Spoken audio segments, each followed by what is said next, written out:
No caso do Oriente Médio, esse fator complicou muito e complica até hoje, com tensões internas significativas.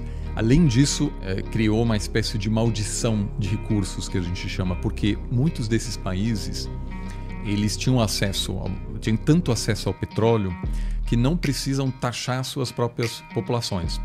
Muitas vezes aqui na América Latina as pessoas gostam de uma boa teoria de conspiração. No Oriente Médio, muito mais. Muito mais. Renda extra no YouTube. Pô, será que é possível? Ganhar dinheiro com o YouTube é possível?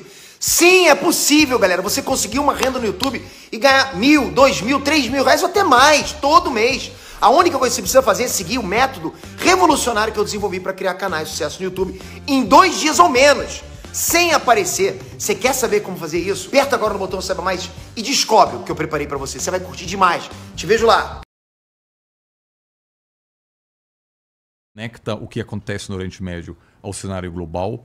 Você tem o resquício do colonialismo, que isso é, aliás, eu acho que talvez o primeiro ponto que é fundamental para a gente sempre levar em consideração, que uma parte considerável da região fez parte do Império Otomano, que perdeu a Primeira Guerra Mundial, depois por um período aquilo foi ocupado por potências coloniais europeias, França e Inglaterra, e que, ao se retirarem da região,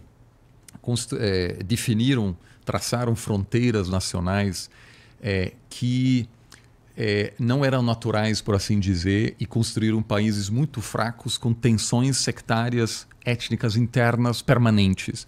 Isso explica porque vários desses países hoje, o Iraque, a Síria, o Líbano, eles automaticamente, de forma permanente, possuem grupos antagônicos dentro das suas fronteiras, o que explica essa instabilidade política permanente. Entendi. Levou a governos frágeis, com uma longa história de assassinatos de lideranças, transições turbulentas e governos frágeis que não conseguiram oferecer bens públicos de forma satisfatória às suas populações. Você acha que esse desenho desses países assim que estavam fadados a serem terem essas fraquezas foi feito por causa de desconhecimento na época? Não, eu acho que incapacidade, maldade. Não, também para facilitar o controle, obviamente. Ou seja, isso certamente tem um papel da mesma forma. Algumas das fronteiras hoje na África levaram,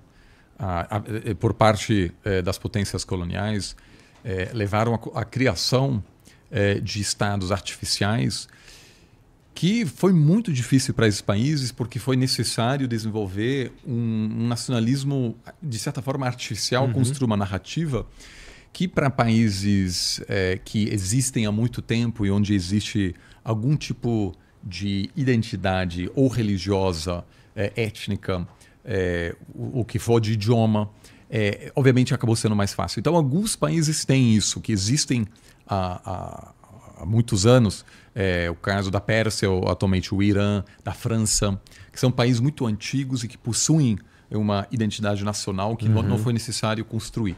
No caso do Oriente Médio, esse fator complicou muito e complica até hoje, com tensões internas significativas. Além disso, a riqueza do petróleo criou uma espécie de maldição de recursos, que a gente chama, porque muitos desses países eles tinham tanto acesso ao petróleo que não precisam taxar suas próprias populações. Ou seja, em muitos países, como nos Emirados, por exemplo, no Golfo, praticamente não há imposto de renda, porque o governo não depende disso, mas porque tem acesso aos recursos. Isso muda a relação da população com o Estado, porque se eu pago imposto, eu posso, de certa forma, dizer, olha, eu pago imposto, mas em troca eu quero direitos políticos, porque eu estou financiando o Estado. Mas se você não paga imposto e o Estado consegue se manter e financiar seu aparato de segurança sozinho, muitas vezes a democratização é mais difícil. A gente vê isso até na Venezuela. O Estado venezuelano, em função do acesso ao petróleo, ele é rico o suficiente para manter um aparato de segurança, apesar de não ter apoio da maioria da população. E a gente vê vários cenários semelhantes em estados super ricos, né, que acaba dificultando o processo da construção de um sistema político estável. Além disso, a gente tem um histórico de intervenções externas no contexto da Guerra Fria. Então, houve, como eu disse, a União Soviética financiando alguns países, Estados Unidos outros. Isso levou, por exemplo, no caso do Irã, nos anos 50, a um golpe financiado pelos Estados Unidos, orquestrado pelos Estados Unidos para derrubar uma figura que na campanha havia prometido a nacionalização dos recursos de petróleo. Isso preocupou os Estados Unidos ao ponto de derrubar esse líder eleito democraticamente. O que, obviamente, produz todo tipo de trauma. Então, aqui na América Latina, até hoje, a relação com os Estados Unidos é marcada por uma profunda desconfiança em função do histórico americano de se envolver nos assuntos internos da região. No Oriente Médio, isso é ainda muito mais visível. Então, muitas vezes aqui na América Latina as pessoas falam aqui, as pessoas gostam de uma boa teoria de conspiração. No Oriente Médio, muito mais. Muito mais. Se você viajar para lá, aqui é leve. Então,